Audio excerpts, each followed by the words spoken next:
सो आओ गाइस, आज हम अपना जो रिवीजन का फर्स्ट सेशन स्टार्ट करते हैं। तो गाइस हमें मालूम है, सबसे पहले हम अपने एग्ज़ाम का सिलेबस एक बार देख लेते हैं वो कैसे होगा। जैसे कि हमें मालूम है हमारा जो एग्ज़ाम है वो 40 मार्क्स का आएगा। तो देखिए सबसे पहले हमारे पास है पार्टनरशिप। पार्टनरशिप हमें एग्ज़ाम में अबाउट 18 मार्क्स की आएगी। हमारे पास इसके कितने चैप्टर्स हैं? हमारे पास इसके 4 चैप्टर्स हैं। उसके बाद शेयर कैपिटल, जो शेयर कैपिटल है वो हमें एग्ज़ाम में अप्रोक्सीमेटली 12 मार्क्स का आएगी। और उसके बाद लास्ट बचा फाइनेंशियल स्टेटमेंट्स के हमारे पास 3 चैप्टर्स हैं, जैसे कि रेशो एनालिसिस, और उसके बाद थ्योरी के 2 चैप्टर्स हैं वो हमें 10 मार्क्स के आएंगे। तो ऐसे हमारा 40 मार्क्स का एग्ज़ाम बनता है।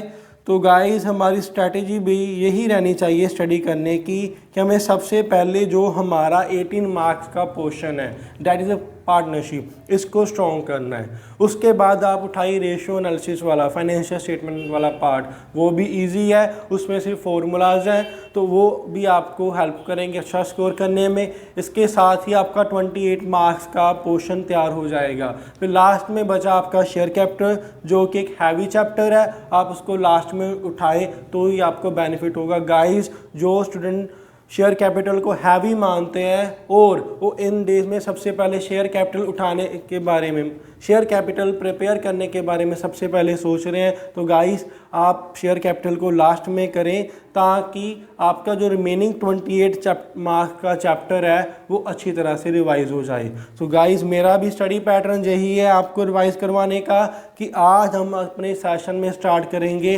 पार्टनरशिप और अपने इस 18 मार्क्स के पोर्शन को हम वेल प्रिपेयर्ड करेंगे कि इसमें से हमारे ज़्यादा से ज़्यादा मार्क्स स्कोर कर सके। सो आओ गाइस स्टार्ट करते हैं हम पार्टनरशिप का फंडामेंटल। अभी हमारे पास पार्टनरशिप में 4 चैप्टर आते हैं जो हमारे सिलेबस में हैं। सबसे पहले हमारा चैप्टर है फंडामेंटल, जिसमें फंडामेंटल्स है पार्टनरशिप के कि पार्टनरशिप क्या है, कैसे क्या क्या अकाउंट बनते हैं। उसके बाद हमारा आता है गुडविल का, गुडविल की कैलकुलेशन, ये भी इजी चैप्टर है और एग्ज़ाम में इसके 2 और 3 क्वेश्चन तो ज़रूर होंगे गाइस। उसके बाद हमारा आता है reconstitution of partnership firm and last है हमारा एडमिशन। तो गाइस हमारे पास ये 4 चैप्टर है और इनको रिवाइज करने का पैटर्न भी यही है। सबसे पहले आप फंडामेंटल की रिविजन्स कीजिए, ये गलती मत करना कि आप सबसे पहले एडमिशन उठा लो, सबसे पहले फंडामेंटल को ही रिवाइज करो क्योंकि वो बेस है, बेस क्लियर हो जाएगा, एडमिशन करने में कोई भी आपको डिफ़िकल्टी नहीं आएगी। तो हम भी आज स्टार्ट करते हैं अपना फंडामेंटल्स। तो फंडामेंटल में सबसे पहले हमारा आता है थ्योरी पोर्शन कि पार्टनरशिप क्या होती है, पार्टनर्स कौन होते हैं, पार्टनर्स के क्या राइट होते हैं, पार्टनरशिप्स की क्या फीचर्स हैं और कैसे वो रजिस्टर होती है और नहीं होती है, ये सब हम सीखेंगे। सो गाइस आओ स्टार्ट करते हैं। सबसे पहले हमें मालूम है पार्टनरशिप किस एक्ट के अंदर रजिस्टर होती है। पार्टनरशिप हमारी पार्टनरशिप एक्ट 1932 के अंडर रजिस्टर्ड होती है। ये क्या होता है? जैसे कि हमें मालूम है हम अपना ड्राइविंग लाइसेंस बनाते हैं, आधार कार्ड बनवाते हैं, पैन कार्ड बनवाते हैं, ये सभी किसी कानून के अंडर रजिस्टर्ड होते हैं। ऐसे ही जो पार्टनरशिप बिजनेस है वो किस एक्ट के, किस कानून के अंतर्गत रजिस्टर्ड होते हैं, वो है पार्टनरशिप एक्ट 1932। गाइस इसको लर्न जरूर करना, आपको एमसीक्यू में पूछा जा सकता है कौन सा एक्ट पार्टनरशिप बिजनेस पर लगता है। तो आइए समझते हैं पार्टनरशिप क्या होती है। व्हेन 2 और मोर पर्सन्स, हमें मालूम है जब 2 और 2 से ज़्यादा पर्सन मिलकर कोई बिजनेस करते हैं, उसमें पैसा लगाते हैं और उसको चलाते हैं, उससे होने वाला प्रॉफिट और रिस्क लॉस वो सब बेयर करते हैं, जो रिस्क होता है उसको उठाते हैं, उसको कहते हैं पार्टनरशिप फर्म। क्या आ गया? व्हेन 2 और मोर पर्सन्स, कम से कम 2 और ज़्यादा से ज़्यादा कितने हो सकते हैं हमें मालूम है गाइस, कमेंट सेक्शन में मुझे बताना। हमारे ज़्यादा से ज़्यादा कितने पार्टनर्स हो सकते हैं पार्टनरशिप में? हमारे पास मैक्सिमम 50 पार्टनर हो सकते थे, तो मिनिमम कितने पार्टनर हो सकते हैं? 2। तो पार्टनरशिप में पार्टनर्स की रेंज कितनी है? Minimum 2 partner, maximum 50 partners. और आगे 2 और मोर पर्सन जब मिलकर कोई बिजनेस करते हैं और उनके बीच में क्या होता है? एग्रीमेंट। एग्रीमेंट क्या होता है कि हम कौन सा बिजनेस करेंगे, कितने टाइम के लिए करेंगे, वो एग्रीमेंट। और उस एग्रीमेंट के साथ क्या क्या होता है एग्रीमेंट में कि हम एक लॉफुल बिजनेस करेंगे। लॉफुल बिजनेस माने कि हम जो भी काम करेंगे वो कानूनी ठीक होगा, कि लॉ की नज़र में वो एक साफ बिजनेस होगा। ऐसे नहीं कि कोई गैर कानूनी काम, जैसे कि हम नशा बेचने का बिजनेस करें, नहीं, ये तो गैर कानूनी है। तो क्या होगा? 2 और मोर पर्सन्स जिनके बीच में क्या है? एग्रीमेंट है, और वो क्या कर रहे हैं? लॉफुल बिजनेस चला रहे हैं, और उसमें से होने वाला प्रॉफिट और लॉस क्या कर रहे हैं? आपस में डिस्ट्रीब्यूट कर रहे हैं। किसके साथ? इन PSR, प्रॉफिट शेयरिंग रेशो में वो सब डिस्ट्रीब्यूट कर रहे हैं। तो ये तो हमारी पार्टनरशिप बिजनेस की इंट्रो। क्या होता है पार्टनरशिप बिजनेस? जब 2 और मोर पर्सन मिलकर कोई बिजनेस चलाते हैं, पैसा कंट्रीब्यूट करते हैं, एग्रीमेंट करते हैं और एक लॉफुल बिजनेस कंडक्ट करते हैं, और उससे होने वाला जो प्रॉफिट और लॉस है उसको शेयर करते हैं, उसको कहते हैं पार्टनरशिप बिजनेस और पार्टनरशिप फर्म। तो अभी एक वर्ड और आ गया, जो बिजनेस है उसकी आइडेंटिटी अलग है और जो पार्टनर्स है उनकी आइडेंटिटी अलग है। कैसे? जो हमारा बिजनेस है पार्टनरशिप का, जो पार्टनरशिप का बिजनेस है उसको क्या बोलते हैं? उसको बोलते हैं फर्म। और जो पार्टनर्स है, जो वो बिजनेस चला रहे हैं, जो वो बंदे बिजनेस चला रहे हैं उनको क्या बोलते हैं? पार्टनर। जैसे फर्म है ABC एंड एसोसिएट्स, ठीक है, और पार्टनर्स है ये राम, ये श्याम, ये मोहन, ये सोहन, ये सभी क्या है? पार्टनर्स। ये सभी मिलकर क्या चला रहे हैं? अपना बिजनेस चला रहे हैं, that is ABC and associates. So ABC associates को हम बोलेंगे फर्म, और राम, मोहन, सोहन जो इनके पार्टनर्स हैं उनको, जो बिजनेस चला रहे हैं उनको बोलेंगे पार्टनर्स। तो नेक्स्ट है इनमें एक होती है डीड। डीड क्या होती है? हमें अपने पार्टनरशिप बिजनेस को रजिस्टर करवाना पड़ता है। क्या ये मैंडेटरी है? आप प्लीज़ मुझे कमेंट सेक्शन में ज़रूर बताएं कि जो हमारा पार्टनरशिप है, बिजनेस है, इसको रजिस्टर करवाना जो हमारा ये बिजनेस है इसको रजिस्टर करवाना क्या है? प्लीज़ मुझे बताएं कमेंट सेक्शन में क्या है। ये हमारा है वॉलंटरी, कि हमारी मर्जी है हमने इसको रजिस्टर करवाना है कि नहीं करवाना। ये मैंडेटरी नहीं है कि आपको पार्टनरशिप बिजनेस करना तो उसको रजिस्टर करवाना ही पड़ेगा, कहीं पर मैंडेटरी नहीं है। ये पार्टनर्स का खुद का डिसीजन है कि उन्होंने इसको रजिस्टर करवाना है कि नहीं करवाना है। उसके बाद हमारे पास नेक्स्ट आता है, अगर ये रजिस्टर करवाना है तो रजिस्ट्रेशन कैसी होगी? हमें क्या बनानी पड़ती है? Partnership deed. क्या बनानी पड़ती है?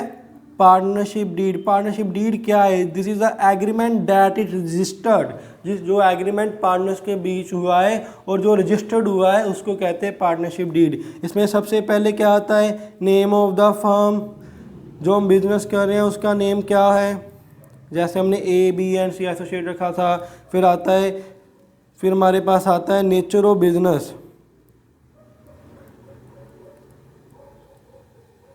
जो हम बिजनेस कर रहे हैं उसका नेचर क्या है। नेचर माने हम ट्रेडिंग कंसर्न चला रहे हैं, जहाँ हम मैन्युफैक्चरिंग है, जहाँ हम सर्विस प्रोवाइडर हैं, जो भी आप काम कर रहे हैं उसका नेचर। फिर नेक्स्ट आता है प्लेस ऑफ बिजनेस, हमारा काम करने का प्लेस कौन सा है, रजिस्टर्ड ऑफिस कहाँ पर है। और इसके आगे आता है हमारे पास name of the partners, partners का नेम, एड्रेस, फ़ोन नंबर, वो सभी हम यहाँ पर लिखते हैं। उसके साथ ही हमारा आता है कैपिटल कंट्रीब्यूशन, कि हर एक पार्टनर कितनी कैपिटल कंट्रीब्यूट करेगा। इसके साथ आता है PSR रेशो क्या होगी, टेन्योर क्या होगा, हम कितने टाइम के लिए पार्टनरशिप बिजनेस कर रहे हैं, ठीक है। उसके बाद आता है गुडविल कैसे वैल्यू होगी, और इसके साथ आता है हमारी एसेट्स की रिवैल्यूएशन कैसे होगी। और भी बहुत सारे पॉइंट है, जैसे कि बैंक ऑपरेशंस कौन संभालेगा, मींस हमारे पास 4 पार्टनर्स हैं, तो सारे के सारे जब चाहे पैसा विड्रॉ कर सकते हैं, नहीं, किसी एक पार्टनर को डेजिग्नेट करना पड़ेगा जो हमारे बैंक के ऑपरेशंस को डील करेगा, मींस बैंक अकाउंट जो चलाएगा। इसके अलावा और बहुत सारे पॉइंट होते हैं, जैसे कि डिसोल्यूशन कैसे होगी, डिसोल्यूशन का मोड, और भी पॉइंट है कि अगर पार्टनर्स में कोई डिस्प्यूट हो जाए उसको हम कैसे सोल्व करेंगे। तो बेसिकली सर यही पॉइंट थे हमारे, और भी 2-4 पॉइंट हैं, बट ये आपको इतना ध्यान देने की ज़रूरत नहीं, एक आधा क्वेश्चन ही थ्योरी में से आएगा और जो वो पूछ सकते हैं। बेसिकली मैंने वो सारे पॉइंट्स आपके साथ डिस्कस कर लिए हैं। अभी आता है एक नेक्स्ट इम्पोर्टेंट पॉइंट, गाइस ध्यान जरूर देना। एक फर्म है उसने रजिस्ट्रेशन करवा ली और दूसरी फर्म है उसने रजिस्ट्रेशन नहीं करवाई। अब इन दोनों में डिफरेंस कहाँ पर आएगा, क्या डिफरेंस होगा, हमने वो यहाँ पर समझना है। अभी हम नोटिंग मेरे साथ जरूर करना, ये नोट्स आपके लिए बहुत हेल्पफुल रहेंगे। सबसे पहले हम देखते हैं, एक फर्म लेते हैं जिन्होंने रजिस्ट्रेशन करा ली, उनकी पार्टनरशिप डीड एग्जिस्ट कर रही है, ठीक है, और एक बिजनेस जिन्होंने रजिस्ट्रेशन नहीं कराई, उनकी पार्टनरशिप डीड नॉट एग्जिस्ट ही नहीं कर रही। अभी देखते हैं सबसे पहला पॉइंट, PSR क्या होगी उनकी, वो किस रेशो में प्रॉफिट को डिस्ट्रीब्यूट करेंगे। गाइस कमॉन जल्दी जल्दी मुझे कमेंट सेशन में कमेंट करके बताइए कि वो किस रेशो में प्रॉफिट डिस्ट्रीब्यूट करेंगे। कम ऑन गाइस, अगर डीड एग्जिस्ट कर रही है उसमें जो लिखा हुआ है एज पर डीड होगा, वहाँ पर लिखा है वो 1:1 रेशो में करेंगे, 2:1 रेशो में करेंगे, 5:3 रेशो में करेंगे। जो भी रेशो उन्होंने डीड में लिख दी उस रेशो में प्रॉफिट डिस्ट्रीब्यूट होगा। अगर पार्टनरशिप डीड एग्जिस्ट नहीं कर रही, मतलब उन्होंने रजिस्ट्रेशन नहीं कराई, तो प्रॉफिट कैसे डिस्ट्रीब्यूट होगा, इक्वली, कोई रेशो नहीं, जितने पार्टनर्स हैं सब में बराबर का प्रॉफिट मिलेगा। अभी आ गया interest on capital. Interest on capital कितना होगा, अगर पार्टनरशिप डीड एग्जिस्ट कर रही है तो इंटरेस्ट कितना होगा, एज पर डीड, उसमें 10% लिखा है, 5% लिखा है, 4% लिखा है, जो भी परसेंटेज गिवन है इन डीड उतना आपको इंटरेस्ट मिलेगा कैपिटल पर अगर डीड ही एग्जिस्ट नहीं कर रही सो नो इंटरेस्ट, कोई इंटरेस्ट नहीं मिलेगा अगर डीड रजिस्टर्ड नहीं कर रही। उसके आगे आते हैं, नेक्स्ट पॉइंट है गाइस, नेक्स्ट है इंटरेस्ट ऑन ड्राइंग्स। ड्राइंग्स पर क्या इंटरेस्ट चार्ज होगा, अगर डीड एग्जिस्ट कर रही है, डीड में जो लिखा हुआ है 10%, 4% जो उन्होंने परसेंटेज गिवन है वो इंटरेस्ट चार्ज होगा। बट अगर डीड नहीं एग्जिस्ट कर रही तो नो इंटरेस्ट।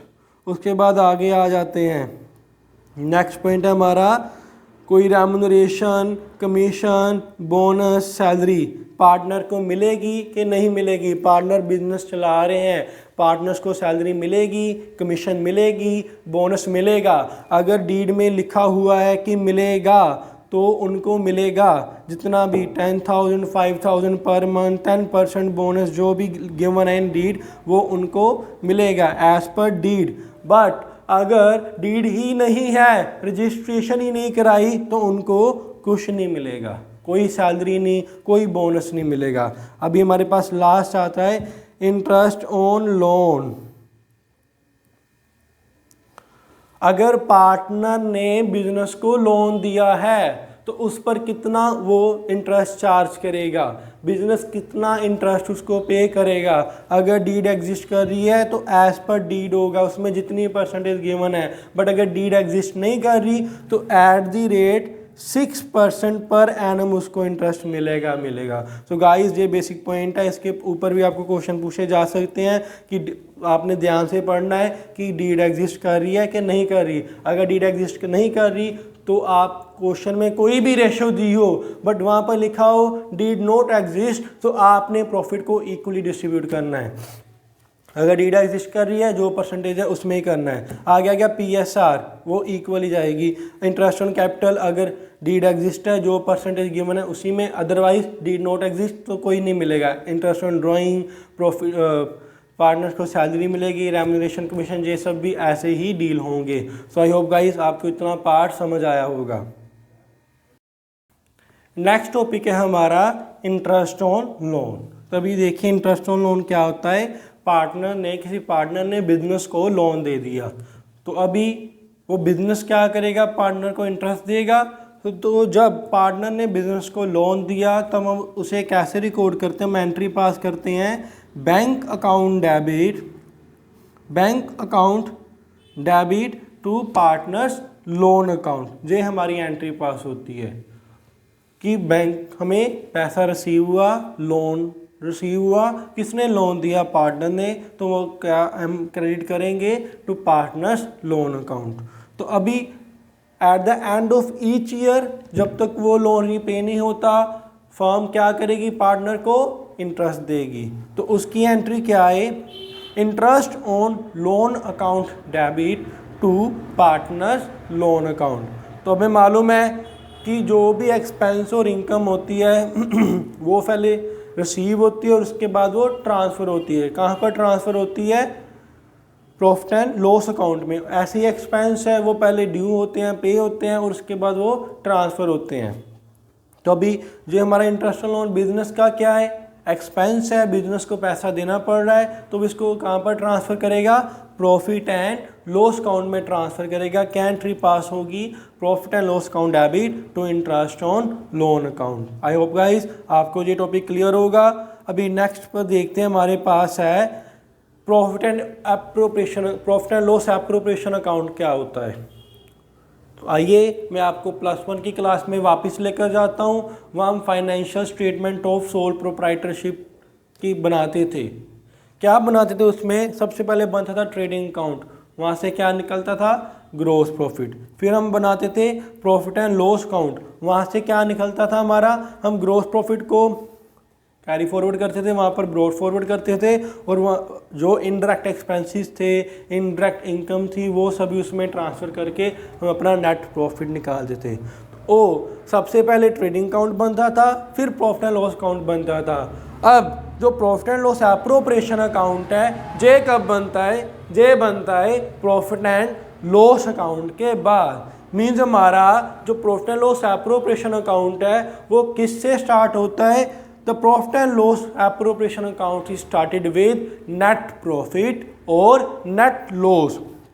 अगर नेट प्रॉफिट है तो वो क्रेडिट साइड आ जाएगा, अगर नेट लॉस है तो वो डेबिट साइड आ जाएगा। Is that clear. अभी ये एप्रोप्रिएशन क्या है, जो वर्ड एप्रोप्रिएशन का क्या मतलब है, जो एप्रोप्रिएशन क्या है, प्रॉफिट एंड लॉस एप्रोप्रिएशन का मतलब क्या है। इसका मतलब है कि हम प्रॉफिट को क्या कर रहे हैं, डिस्ट्रीब्यूट कर रहे हैं। एप्रोप्रिएशन का मतलब डिस्ट्रीब्यूशन ऑफ प्रॉफिट। और तो डिस्ट्रीब्यूशन किस में होगी, ये प्रॉफिट किनका है, ये जो डिस्ट्रीब्यूशन हम करने जा रहे हैं ये किस में करेंगे, ये हम डिस्ट्रीब्यूशन करेंगे पार्टनर्स में। तो भी पार्टनर्स रिलेटेड भी कुछ खर्चे होते हैं एंड पार्टनर्स रिलेटेड बिजनेस की कुछ इनकम्स भी होती है। जैसे हम बात करें ये जो इंटरेस्ट ऑन ड्राइंग है, इंटरेस्ट ऑन ड्राइंग हो गया, ये क्या है, ये बिजनेस की इनकम है फ्रॉम पार्टनर्स। पार्टनर्स ने पैसा विड्रॉ किया कैपिटल का और फर्म ने उस पर चार्ज किया interest. This is the income of business. Guys अगर आप जहाँ पर स्किप कर जाते हो, वीडियो छोड़ जाते हो कि नहीं मुझे आता है, ये तो मैं कर लूँगा, ये तो बहुत आसान करवा रहे हैं, guys this is a revision course, आपके सभी कॉन्सेप्ट्स मैं रिकॉल करवा रहा हूँ। आपको आते हैं तब भी ये वीडियो ज़रूर देखिए, आपके कॉन्सेप्ट और स्ट्रॉन्ग हो रहे हैं। बिकॉज एमसीक्यू में अगर कोई पार्ट डिफ़िकल्ट है वो ये है कि हमें कॉन्सेप्चुअल क्लैरिटी ज़्यादा चाहिए, तभी हम एमसीक्यू को समझ पाएंगे कि वो पूछ क्या रहा है क्वेश्चन में, मुझे कैसे करना पड़ेगा। पहले था उन्होंने पूछा कि आप बताइए प्रॉफिट एंड लॉस का जो एप्रोप्रिएशन का जो शेयर है 3 partner A B C, B को कितना मिलेगा। तो गाइस अगर पहले होता, अगर वो सब एमसीक्यू टाइप ना होता तो हम पूरा profit and loss appropriation account बनाते, सब कुछ ट्रांसफ़र करते, चार्ज करते, नेट प्रॉफिट निकालते, उनको डिस्ट्रीब्यूट करते, तो आंसर क्लियर था। अभी भी हमें ये सारी कैलकुलेशन करनी पड़ेगी, बट हमें सिर्फ टिक करना है आंसर। अगर कैलकुलेशन में हल्की सी गलती भी होगी तो सारे का सारा क्वेश्चन गलत। So guys don't take it easy. जो बोलते हैं एमसीक्यू का चैप्टर बहुत आसान है, एमसीक्यू का जो एग्ज़ाम है वो बहुत आसान होता है, तो ये उनकी बहुत बड़ी गलतफहमी है। एमसीक्यू में बहुत डेप्थ तक जाके वो क्वेश्चन फाइंड आउट करते हैं। सो गाइस बी सिंसियर, अच्छे से कॉन्सेप्ट को रिवाइज कीजिए। तो क्या कहाँ पर थे हम, इंटरेस्ट ऑन ड्राइंग क्या होता है, इनकम ऑफ बिजनेस, फर्म की इनकम है जी। तो आइए देखिए guys profit and loss appropriation क्या होता है। मैंने बताया था इसमें पार्टनर्स के रिलेटेड एक्सपेंसेस और पार्टनर्स के रिलेटेड इनकम्स होती हैं। तो पार्टनर्स के रिलेटेड एक्सपेंसेस कौन से होते हैं, to interest on capital, interest on capital. Partner ने क्या किया है, बिजनेस में पैसा लगाया है, अभी बिजनेस को क्या करना पड़ेगा, उसको इंटरेस्ट देना पड़ेगा। तो ये है तो बिजनेस का खर्चा, पर किसके रिलेटेड खर्चा है, पार्टनर के रिलेटेड। तो ये कहाँ पर हम शो करेंगे, प्रॉफिट एंड लॉस एप्रोप्रिएशन में। नेक्स्ट आता है किसी पार्टनर को सैलरी दे रहे हैं, किसी को कोई कमीशन दे रहे हैं सेल्स पर, किसी को कोई बोनस मिल रहा है, तो ये सब भी क्या है, पार्टनर्स के रिलेटेड खर्चे हैं, तो वो भी कहाँ पर जाएंगे, एप्रोप्रिएशन में। और इसके अलावा कोई हम अपने प्रॉफिट की कुछ परसेंटेज एज रिजर्व साइड पर रख रहे हैं, वो भी कहाँ पर आएगा, प्रॉफिट एंड लॉस एप्रोप्रिएशन में। तो ये तो सभी थे पार्टनर्स के रिलेटेड खर्चे। तो अब बनती है पार्टनर्स के रिलेटेड इनकम कौन सी होती है। जब पार्टनर ने बिजनेस में पैसा दिया तो बिजनेस से उसको इन रिटर्न क्या दिया, इंटरेस्ट दिया। अभी पार्टनर बिजनेस से पैसा विड्रॉ कर रहा है, तो अभी फर्म क्या करेगी, पार्टनर से इंटरेस्ट लेगी, रिसीव करेगी, तो वो बिजनेस की क्या बन जाती है, income. So interest on drawing क्या है, बिजनेस की इनकम। तो ऐसे ही हमारा profit and loss appropriation account बनता है गाइस। उसकी भी डेबिट एंड क्रेडिट साइड होती है। मैंने बताया था वो स्टार्ट होता है बाय नेट प्रॉफिट या टू नेट लॉस से। तो अभी नेट प्रॉफिट के बाद क्या होगा, जो पार्टनर्स के रिलेटेड एक्सपेंस है जैसे कमीशन हो गया, salary, remuneration, interest on capital, ये सभी क्या हो जाएंगे, डेबिट। और इनकम इंटरेस्ट ऑन ड्राइंग वो क्या हो जाएगी, क्रेडिट। और बाद में जो प्रॉफिट और लॉस बचेगा वो क्या होगा, पार्टनर्स की रेशो में उनके कैपिटल अकाउंट में डिस्ट्रीब्यूट कर दिया जाएगा। तो अगर प्रॉफिट होगा वो किस साइड आएगा, डेबिट साइड, और अगर लॉस होगा तो वो किस साइड आएगा, क्रेडिट साइड। सो अभी गाइस हमारे पास एक पॉइंट और बनता है, इंटरेस्ट ऑन पार्टनर्स लोन। वो क्या है, वो एप्रोप्रिएशन है या एक्सपेंस है, वो क्या है, वो एप्रोप्रिएशन है कि एक्सपेंस है। अभी देखते हैं जो इंटरेस्ट ऑन लोन है वो क्या है, वो एक्सपेंस है क्या एप्रोप्रिएशन। तो guys interest on loan is not appropriation. देखिए बिजनेस को पैसा चाहिए, वो चाहे तो बाहर से उधारी पैसा ले ले या पार्टनर से ले ले। अगर वो बाहर से उधारी पैसा लेता है तो उसे उस पर इंटरेस्ट देना पड़ेगा, ठीक है। तो अगर वो पार्टनर से भी पैसा लेता है तो उसको भी उस पर इंटरेस्ट देना पड़ेगा। So interest on loan not appropriation. So ये कहाँ पर शो होगा, ये always charge to, always charge to, कहाँ पर चार्ज होगा, ये चार्ज होगा प्रॉफिट एंड लॉस अकाउंट में। तो समझिए बाकी सभी पार्टनर्स के रिलेटेड एक्सपेंस इनकम जाएंगी प्रॉफिट एंड लॉस एप्रोप्रिएशन में, और सिर्फ इंटरेस्ट ऑन लोन जाएगा प्रॉफिट एंड लॉस में। ठीक है गाइस, आई होप आपको ये टॉपिक भी अच्छी तरह से क्लियर हो गया होगा। गाइस, आई होप आपको ये टॉपिक भी अच्छी तरह से क्लियर हो गया होगा।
तो आइए, हमारा नेक्स्ट टॉपिक है इंटरेस्ट ऑन कैपिटल।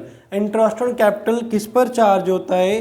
तो देखते हैं। इंटरेस्ट ऑन कैपिटल जो हमारा होता है, always calculate on opening capital balance. Guys ध्यान से, किस पर? ओपनिंग कैपिटल के बैलेंस पर हमारा इंटरेस्ट ऑन कैपिटल चार्ज होता है। आइए इसको एक एग्जांपल के साथ समझते हैं। राम एक पार्टनर है, उसकी opening capital is 1 lakh rupees. उसका ओपनिंग कैपिटल का बैलेंस है 1 लाख। ही इंट्रोड्यूस रुपीज़ 50,000 ऑन 1 अक्टूबर 2021 और उसने 1 अक्टूबर को 50,000 रुपीज़ और इंट्रोड्यूस कर दिए। तो मतलब और कैपिटल लेकर आया वो। रेट ऑफ इंटरेस्ट है हमारा 10% पर एनम। सो आइए कैलकुलेट करते हैं इंटरेस्ट ऑन कैपिटल। देखिए यहाँ पर 2 बार इंटरेस्ट कैलकुलेट होगा। एक तो जो ओपनिंग बैलेंस है उस पर कैलकुलेट होगा, और दूसरा जो उसने पैसा न्यू इंट्रोड्यूस किया है उस पर। वो देखते हैं 1 लाख रुपीज़ पर हमारा कितना बनता है इंटरेस्ट। ओपनिंग बैलेंस पर हमारा बनता है 1 लाख रुपीज़ है, उस पर लगता है 10% फुल ईयर का, बिकॉज वो ओपनिंग बैलेंस है, सारा साल वो उसने पैसा रखा है। तो फुल ईयर का कितना बनता है? 10,000 रुपीज़। अभी जो न्यू इंट्रोड्यूस किया है, एडिशन किया है उसने जो, उस पर कितना बनता है? उस पर कितना बनता है? कितना इंट्रोड्यूस किया उसने? 50,000 उसने नया पैसा लाया है। 10% उस पर ब्याज मिलेगा, पर वो कितने टाइम के लिए मिलेगा? कब वो लेकर आया पैसा? वो लेकर आया था 1 अक्टूबर को। तो कितने मंथ का यहाँ पर ब्याज बनता है? अक्टूबर, नवंबर, दिसंबर, जनवरी, फरवरी, मार्च, 6 मंथ का। तो 6 मंथ का इस पर कैलकुलेट होगा तो कितना बनता है? 2500। तो टोटल इंटरेस्ट ऑन कैपिटल क्या होएगा? 12,500 रुपीज़। आई होप आपको अच्छी तरह से क्लियर हो। गाइस हमेशा इंटरेस्ट कैलकुलेट होगा हमारे ओपनिंग कैपिटल पर, और ड्यूरिंग द ईयर उन्होंने कोई नया पैसा लाया है तो उस पर जितने मंथ का इंटरेस्ट बनता है, जब वो पैसा लेकर आया उससे लेकर जब ईयर ख़त्म हो रहा है, दोनों के बीच जितना टर्म है उतने टाइम का हम उसको क्या देंगे? इंटरेस्ट देंगे। तो आई होप क्लियर है। अब ये एक केस बनता है कि हमें क्वेश्चन में क्लोजिंग बैलेंस गिवन है कैपिटल का। सर आपने तो बताया कि इंटरेस्ट ऑन कैपिटल चार्ज होगा ओपनिंग बैलेंस पर, अभी क्लोजिंग बैलेंस गिवन है, तो कैसे कैलकुलेट करें? सो आए हमें क्या करना पड़ेगा, सबसे पहले अपने क्लोजिंग बैलेंस को ओपनिंग बैलेंस पर पहुंचाना पड़ेगा और फिर उस पर चार्ज होगा इंटरेस्ट ऑन कैपिटल। सबसे पहले हम क्लोजिंग बैलेंस को उठाएंगे और उसमें ऐड कर देंगे ड्राइंग्स और लेस कर देंगे जो addition during the year, means जो पार्टनर पैसा लेकर आया है, और उसमें से प्लस माइनस हो जाएगा प्रॉफिट एंड लॉस। ये प्रॉफिट एंड लॉस कौन सा है गाइस, बताइए, जो प्रॉफिट एंड लॉस कौन सा है? ये है profit and loss appropriation account में जो हमारा बैलेंस आ रहा है, जो हम पार्टनर्स के कैपिटल अकाउंट में डिस्ट्रीब्यूट कर रहे हैं, वो जो प्रॉफिट एंड लॉस है। अगर प्रॉफिट है तो जो यहाँ पर क्या हो जाएगा, माइनस, अगर वो लॉस है तो ये यहाँ पर क्या हो जाएगा, प्लस हो जाएगा। तो हमारा क्या निकल आएगा, ओपनिंग कैपिटल का बैलेंस।